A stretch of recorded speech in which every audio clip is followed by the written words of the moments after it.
Няма всичките известни до момента за човечеството тълкувания, което дава една обща картина, нали, за самото позиция на всяко едно съзнание, къде тръгва, къде е минало, къде е било и къде отива и така подред. Словесни задачки, после такива. Да, иначе основното числови, математически, графични правите, графични също може да се рисува, да се... Всичко после се иска. Но основната ми мисля всъщност не е само за словото, ами и за въплъщаването на такива много или по-висше трептящи измерения технологии от там, които са със свободна енергия. И това на физически план да стане достъпно, независимо от нивото на съзнание.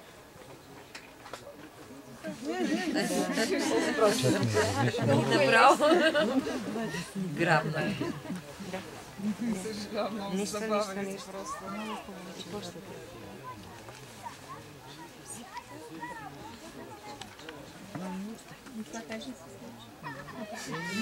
Щастието, което ми е дадено още когато се раждаме.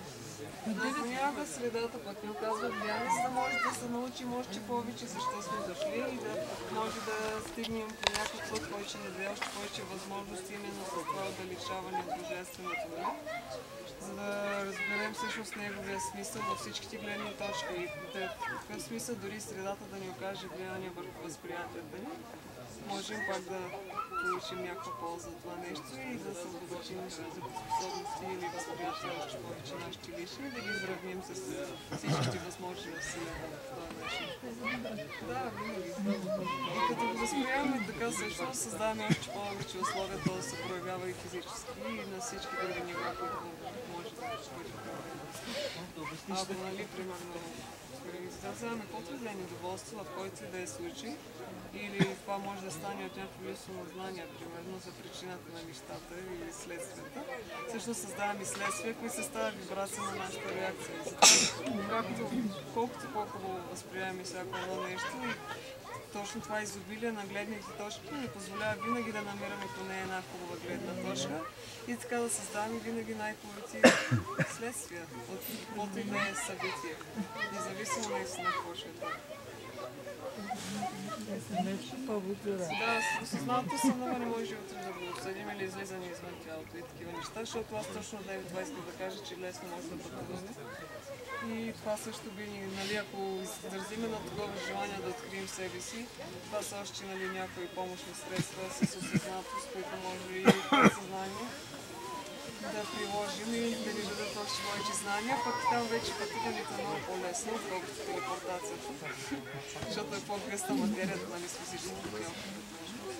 Там е по-ефирно и... Лични ритми по някакъв начин влияят не като астрология, но не мога да разбера въпроса. В смисъл, искам да кажа лични вибрации. външни неща, които по някакъв начин да те ограничат или да ти дават някаква собственост. Това знание, че всичко е безкрайно и, нали, всяка секунда тази безкрайност се увеличава. Няма как да се ограничаваме в каквото си да било. Пък и желанието винаги да помагаме на другите и да правим всичко за доброто на всички, а не само на себе си, нали? И да, още повече способности винаги и още повече възможни проявления. Защото когато е доброто за всички, това помага на цялата еволюция, на Вселената. В един момент, нали, може да живее в един град и да всичко в този град всъщност да се развива или живот в кутия, така известен по-точно. И всъщност да се ограничаваме до там и това да е, нали, нашата възможност да отидем до магазина и да се върнем вечер, да ходим на работа и това да е. Но всъщност може абсолютно всяко едно действие, което вършим, или мисъл, или възприятие или каквото и да било, нали, проява на нашата мисъл, да бъде винаги от гледна точка и на това да помага на всички, не само на нас самите или на някои единствени. Защото всички съществуваме паралелно и точно това е чудесното, че даже в бъдеще следва момента, когато ще е много по-лесно и това общуване с тези паралелни на нас съществуващи светове и съзнания. И се случва и днес, нали, в днешно време, но по-рядко и затова предстои най-хубавата точно епоха за човечеството, когато ще се върне към тея там, откъдето е тръгнало. И по този начин, като с по-висша вибрация, ще може да установим много по-лесен контакт с всички Вселената, което ще даде много повече знания, защото за изследването на Вселената поне до 25 милиона години на всяка една точка пък проблема идва от там, че дори 25 милиона години да обикаляме съзнателно, медитативно или каквото и да е в астрала или както и да било, нали, физически. Всяка една секунда, те 25 милиона години се увеличават заради тази последователност, примерно на времето, когато изгражда още повече възможности и разграничава още повече и развива това, нали, това изобилие. Вече се обърка. А знаете ли? Имате ли някакво? Да, лесно много. Това е просто пак от изобилието всъщност. Когато усещаме изобилието във всяко едно нещо, което вършим, или просто виждаме поне една гледна точка, която може да ни създаде радост или щастие в душата, може да изгубим нуждата, примерно да се храним, или да изгубим чувството на стъд, или да имаме каквито и да е желания, свързани с нещо и няма какво да ми липсва. Нещо. До тук бях. Нещо да питам малко. Спряха да всъщност това е наистина, че изобилието, дори само гледните точки, ни позволява винаги да изпитваме и заради това знание на толкова съществуващи силени слънца и източници на енергия, да сме някакси синхронизирани като мислени и съществувани с всичко и да вибрираме на всеобщата чистота до толкова, че да нямаме нужда от това хранене. И да го правим от удоволствие, защото то не е задължено да се изключва напълно, просто в един момент става като естествено последование от нашата мисъл. И примерно, ако нали не се храним, можем да, ако нямаме нужда от това да се храним, имам предвид, можем да отпратим по някакво естествено последование, на което имаме тук в трето измерение заради времето, нали? Тази храна, която ние не сме консумирани, да отиде при някой, който наистина се нуждае или който няма възможност това да го прави. И за това още една гледна точка просто, нали? Да нещата. А знаеш ли колко ДНК спирали имаш? 13. Не знам. Всички имаме еднакво, защото сме хора. Иначе шах не сме да, те всяка една секунда също се променя на нашата структура и всяка една мисъл, нали, гради този интензитет, нали, който е внедрен в тях като чистота на трептение или чистота. И колкото по-чисти сме, всъщност толкова повече се развиваме и толкова по-лесно стават тези процеси в тялото. Дори, нали, дали ще е ментално чисти или физически чисти, тези нещата са свързани винаги. Извинявай за студа и за другата гледна точка, би казала нещо повече? За другата гледна точка съжалявам, че съм сбъркана. Все още не мога да бъда. Тя да Учи съм. Може да се сбъркам мене, за да слуша да разпознавам. Да, смисля да за това, за студа, примерно, да, това е една такава илюзия, че човешкото съзнание, като ни вижда слънцето и си мисли, че е студено. А пък всъщност винаги има възможността да се свързва с чистотата или чистотата. Те си знам, че винаги ги свързвам, но просто така ми е най-лесно. И примерно при дощта, като спим на вила, ако се сетим, че това слънце, нали, което всеки ден виждаме, просто на другата половина на планетата, може да най-малкото заради това, че толкова пъти сме го виждали, нали, имаме някакъв допик до него и някакви вече допирни точки сме имали с него, може да ни позволи, примерно, да установим някакъв контакт с него и веднага да получим едно чувство, дали, за топлина, защото просто ние сме наистина паралелно съществуващи, пък като си представим колко хиляди слънца има в цялата Вселена и ако знаем къде са и просто може да си говорим с тях, даже защото и те си имат съзнание и всяко една планета и всичко, което съществува.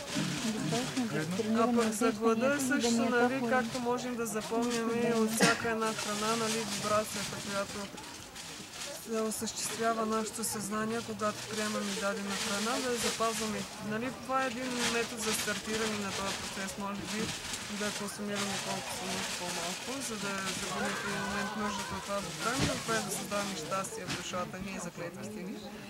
И примерно може да стане така, че ако всяко едно, като просто променим възприятието си за храната и за храненето и ако го правим с уважение и благодарност винаги до толкова, че да усвояваме максималното от нея и винаги, нали, да установяваме максималния, как да го кажа, контакт и алхимичен заряд, който може да осъществи за нас.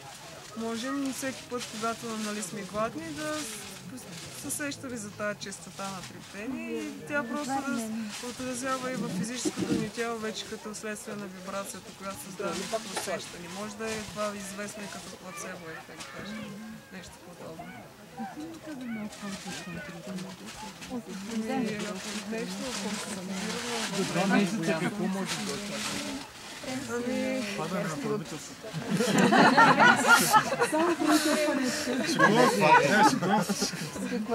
Ами можем да очакваме всъщност, това е странното, че ние сега може би трябва да сме максимално щастливи до момента в човешката еволюция, защото именно сега се осъществяват вече тези наистина физически прояви, както 21 декември до юни месец бяха там 7 месеца, в които всеки един месец отговаряше и в сътворяването на новата реалност, както Деви казах.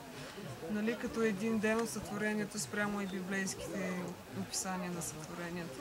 И точно затова юли месец и август месец са нещо като пак изграждане на новите начини на мислене и на пак бонус време за да се промени възприятието. И септември месец всъщност ще е оценяването на това, което сме посяли и вече пожънали. И именно тогава, следствие на това оценяване, почват да се разгръщат и тези технологии, които улесняват съвсем човешкото съзнание, до толкова, че обаче му създават и още повече условия за работа. Няма да се почива, нали? Просто ще има още повече възможни прояви, именно благодарение на тези, примерно, висши измерни технологии, които почват да навлизат и мисля, че това би оправило повечето от световните проблеми, което ще създаде някакъв мир на планетата, колкото и утопично да звучи, но всъщност това е и плана на човечеството, да надрасне тая дуалност, за да може пак се върне от там, където е тръгнало. И именно от Господа, за да може да се изравним с неговата вибрация и в един момент, може би в нашето развитие вселенско или човешко или каквото и да било, да достигнем неговата чистота на плетение, за да може да развием дори и нея. И това е всъщност квантовия преход, наистина да дигнем вибрациите си до толкова, че да видим и физическите му прояви, следствие на волята си. Откъде е произлезъл Господ? Това е мистерия за всички съзнания, произлезли от Господ. Ще ми позволиш ли да те върна отново за гледната точка? Доколкото разбрах, тя трябва да бъде свързана с определена конкретика, да не е размита и обща. Гледна точка, която се представя. Да, гледните точки винаги са безброй, безкрайни. Особено в материята са още повече, защото имате физическа проява. И това, примерно, ние да имаме едни гледни точки или възприятия, или възгледи, или както и да се характеризира все едно, които са абсолютно някакси добре действащи за всички процеси в Вселената, може да ускори този процес наистина на квантовия преход.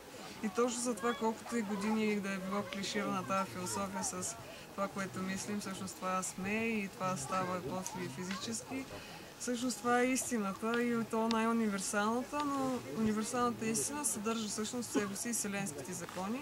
И когато се научим да не ги пристъпваме по никакъв начин, тогава живеем със синхрон с цялата Вселена и нямаме нужда от нищо и живеем един щастлив вечен живот. Изпълнен с всичките потенциални възможности на нашето съзнание. Как да се справят хората с егоцентризма? Егоцентризма, това е да обикнем егото си всъщност, за да може да го надраснем. То също е част от нас. Просто е пак една такава дуална програма, която е част от нас. И ние, когато съзнаем нейното значение за развитието ни, всъщност егото ни спира в повечето случаи. Ако ние имаме гледни точки в живота за всяко едно действие, което вършим или мисъл, която се сещаме, които са за всички, не само за нас самите ни, егото ни спира да функционира. Просто защото ни му даваме условия да се проявява по никакъв начин. Защото мислим за всички, а не само за себе си. И това е всъщност живота синхронизиран с всички, а не самостоятелен в кутия. И егоцентризма е пък вече проявеното его, да бъдем център на вниманието. Или това не е състезание, никой не се състезава с никой. И егото понякога така се проявява, че дай да бъдем нещо повече от другите. Всъщност всички сме равноправни, равни единици в Вселената и това е най-хубавото, че именно изобилието максимално проявено става чрез това всеки да изрази своята индивидуалност, но пък и свързана пак с тези еднаквости, не по егоцентричен начин, а някакси причупвайки спрямо собствените си възможности или всъщност тези възможности, които са сакрални за всички еднакви, спрямо това, което може да си представи всяко едно съзнание, защото всички съзнания са на различно ниво, честно казано. И точно това, че различните съзнания са били различни пространства и времена в цялата вселенска, нали, еволюция, ни позволява всяко едно съзнание да има даден аспект от знание или потенциал, или всъщност проявен потенциал. Малко объркващо беше това, но в едно изречение казано, нашия потенциал на всички е еднакъв, но просто различните съзнания имат различни опитности, които го изявяват по уникален начин и именно това изгражда изобилието в Вселената. И това би надраснало и егото даже. Да, и това създава красотата на различията, всъщност които са съчетани с еднаквост. Като единоправие и единно съществуване с всички, заедно, балансирано. А за днеска не ви ли преуморихме да оставим за утре от 2 до 4? Няма умора. Няма умора! Два умора! Добре. Да спим, нали, ние сме на определено ниво пак на съзнание и примерно ни е много по-лесно, ако спим, нали, просто в тези различни, защото когато и спим, ние минаваме през най-различни фази и нива на трептени, които ни позволяват, примерно, сме на различни пространства и на различни времена, дали ще е по-съзнателно или съзнателно, няма значение. Просто ние така си следваме програмата, която е за нас, която помага най-много в вселенското развитие, следвайки това, което вършим докато сме и там. Но всъщност най-важната част наистина от нашето съществуване е физически аспект, но с планета ни дава още повече, нали, възможности да подпомагаме в физическия аспект това, което вършим, нали. Защото ни дава една различна гледна точка за нещата и може би още по-неограничена, понеже все пак физическите тела тук показват какво информационното ни поле. Пък там си пътуваме навсякъде, дали ще е осъзнато, по-съзнателно, няма случайни срещи и там, разбира се. И всичко това с пътешествието е пак да се научим на уроците, които до момента не сме изградили като възприятие и да го внедрим и в държанието ни, поведението ни в физически аспект, за да може да сме още по-полезни за всички. Искаш да кажеш, че чисто физически не изпитваш и никога не си изпитвал умора? Ето, това си е някакво... Не знам, може би се изпитва умора, защото всеки човек има някакви определени, нали, енергийни заряди в един ден. Но именно като спим, нали, си възстановяваме тази енергия, която дори да сме изразходили, тя винаги се балансира. И си пътуваме навсякъде. Много съзнателно. Да, то може и понякога нарочно пък по-съзнателно да си оставим съзнанието, защото така ще наводи по-примерно качествено или няма да се повлияваме, примерно. Може и така да го настроим. Зависи от случая. Но съзнателното пак и да, вид на мислене. То пак като съзнателното съществуване на планетата. Или подсъзнателното. Двете са, нали, абсолютно различни. Но също и в астрала, и в излизането извън тялото. Като, нали, част от душата, когато напуска тялото и обикаля всички точки на Вселената и се връща за една нощ. Колко време не ядеш? Разбрах. Много беше, да. Ама то това е съвсем нормално. Случва само това, че ние като загубим нужда да го правим. Какво ядеш? И това вече като сме абсолютно синхронизирани във всички Вселената, нали, точно това казва, че не изпитваме нужда от каквото и да било за да нас зарежда. Ние просто съществуваме щастливи и щастието може би ни създава пък тази енергия достатъчна. От 9 години не ядеш? 8 и нещо. Ти си феномен абсолютно. Не, ние всички сме такива. Не мисля, че не личи на нас обаче. Добре. Знам за това който се храни. Това е само едно нещо от възможностите на нашето съзнание. Ти не гледаш слънцето ли? Гледам си го, да си говорим. Ама иначе не са храна. Знаеш за този индиец или за тази австралийка? То ние, понеже пак колкото и, нали, може някой да го характеризира това като някакви болесни състояния на съзнанието, но все пак дори чистото внушение понякога ни създава тези условия да установяваме контакт с всяка една точка. Вселената, дали ще е Слънцето, дали ще е нещо друго, всяко нещо си има съзнание, както и планината Рила, и всяко едно нещо, което ни обгражда. И това примерно може да го правим с цел общувания и получаване на ново знание, защото пък Слънцето от друга гледна точка съдържа една от най-големите мъдрости до момента, нали, която е помагала за човешкото развитие. И можем абсолютно всяка една точка, до която се е докосвала неговата светлина, да бъде достъпна и за нас като информация по този начин, когато си говорим с него. Вода, пиш ли? Вода. Те пак са последования на естествената човешка еволюция, или по-скоро описано като някакво... Това са децата на любовта всъщност, или просто хората, които са се обичали достатъчно, нали, са имали някаква привилегия или не знам какво дар просто от Господ, да имат такива деца, които са следващата стъпка в еволюцията на човечеството. И това е просто различен, като да вземем две различни фигури, които пречупват светлината. И едната ще пречупва по един начин, другата по друг, но всичките имат една функция всъщност. Да разпространяват и да я развиват все повече. Новите деца в 6-та тераса ще бъдат ли? Не знам, ще ги питам. Какво да им приготвим? Това беше много забавно. Прямо възприятието и решението. То всичко е свободната воля. Не е нужно. Но всъщност и ние, всъщност за това, че ДНК-то, погледнато под микроскоп, то е създадено от това сакрална геометрия, защото всяка една форма, нали, проявление на духа в материята е образувана по тези сакрални принципи, които изграждат формите в материята. И това са Платонови тела, по-известни. Нали? Това са правилни многоъгълници, които изграждат абсолютно, могат да бъдат въплотени във всяка една материална проява, която виждаме с нашите физически очи. И нашето съзнание и нашата ДНК, нали, действа именно на тези принципи, които са на най-висши такива съвършени структури, именно отговарящи на водата и на праната. Като, нали, многостени ги нарича също и платонични тела. И те представляват всъщност това, че нашата ДНК на всичките хора, не само на определена раса или на каквото и да било съзнание с по-развити потенциални вече възможности по-късно в развитието, ни дава възможност ние вече да сме подготвени още преди да сме се родили на тази планета, да живеем именно само на праната и на енергията, която ни огражда. Т.е. на водата и на праната е известна като енергията. Две ДНК-та ли иначе? Моля? Две ДНК-та ли има? Не, просто в самата структура на ДНК-то има две основни фигури, които се изграждат. И това са известни като изокаедър и додекаедър.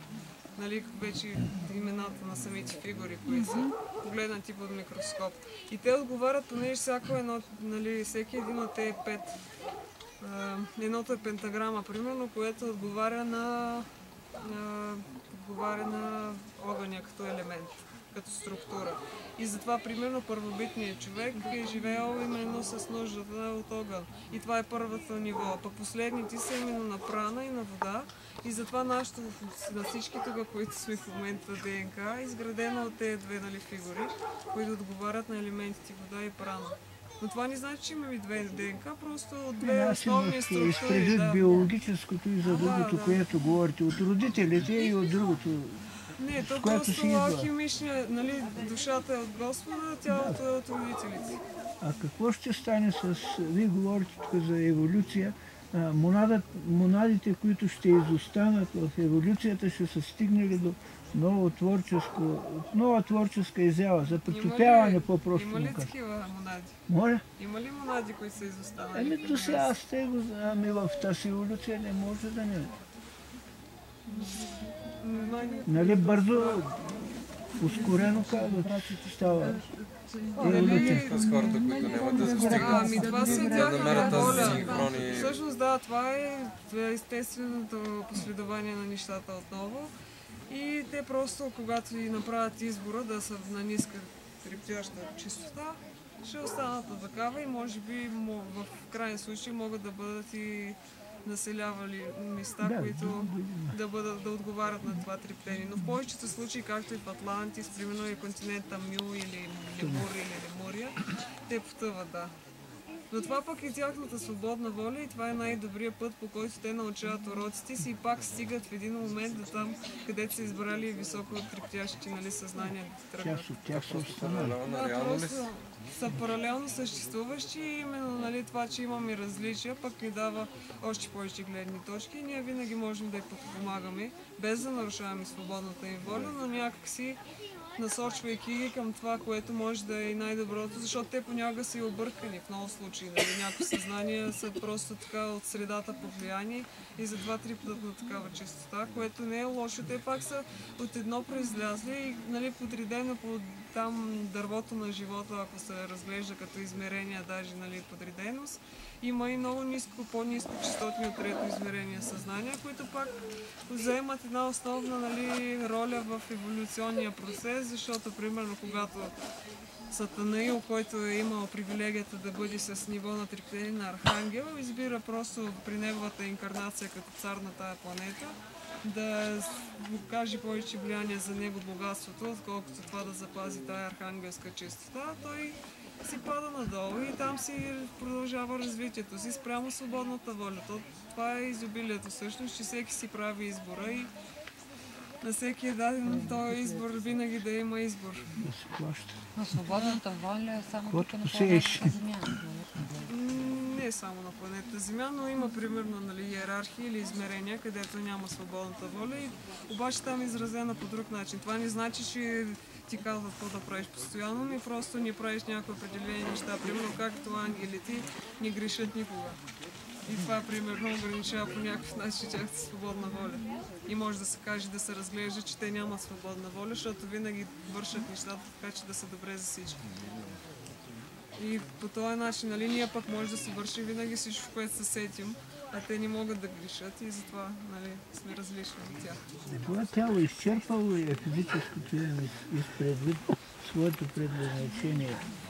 Какво е изобщо на Не, абсолютно функциониращо във всички точки на Вселената. Но те, когато наистина са променя с всяко едно наше възприятие и колкото повече ние всъщност дори индивидуално да се развиваме, не с всички заедно като една обща маса или минимална маса за осъществяване на квантовия преход, то е навсякъде функциониращо, но именно това, примерно ние да имаме неограничени възприятия, позволява и тялото ни да има неограничени способности във всяка една точка. Пък и това, че е естествено нали, създадено най-малкото, осъществява всичките възможни процеси, които може да се сетим. Защото клетъчният заряд и просто съдържание си естествен, не е ГМО. Какво мисли за Брунвал, Мел Селев?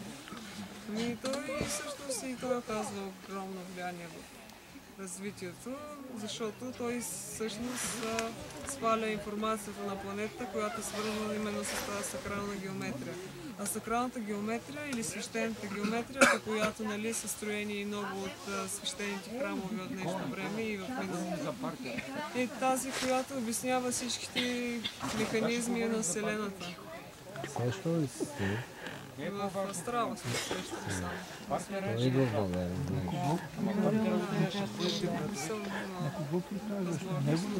Срещаме се в най-подходящо време. Това е естествената нали, синхронизация, която ни създава Вселената. Да се срещаме така, че примерно ако има някакво желание, да ни създаде условия, то се реализира винаги. И естествено да стане, не е прибързано. Ами, например, ако представите за въпрос за потъналия континент, аз съм чула, че учителя казва, че една от причините за потъването на Атлантида е, че те са били по-напред по отношение на чисто икономическо... Дори в технологически аспект, да именно. И са се възползвали от това и много е някакви едри животни, които са пречили на хората и те до крак са го унищожили. И на едно място е споменато, че това е една от причините да потъне. И сещам се в това отношение, учителя препоръчва тук на Рила нищо да не се строи, да не се правят... Аз препоръчвам, примерно, и цветята да не ги тъпчим, като вървим по земята. Да, нали? Да липчим. Защото, нали, той казва, нарушаването на тези закони вече води до тежки последици. Просто колкото сме повече осъзнати или вече като сме приели една отговорност да имаме знания за тези вселенски закони, като ги нарушаваме, още по-голямо влияние ни оказва това, отколкото ако го направим неосъзнателно. И И същото е и при Атлантида, или Атлантис, нали, по-известно. И двете са известни всъщност. Нали, те знаят, стигнали са върховното развитие възможно за тая планета, всичките свободни енергии, всичките сакрални геометрии, всичко възможно. И в един момент почнали да си убиват някакви животни, дори ако е така, нали, по този план разгледано, което е против техните до момента постижения от всички гледни точки и затова целият континент потъва, не само част и се спасяват всъщност съзнанията, които са имали чисти възприятия и следствие, нали, образуват египетския пантеон и образуват началото на египетската цивилизация и боговете, полубогове и така нататък.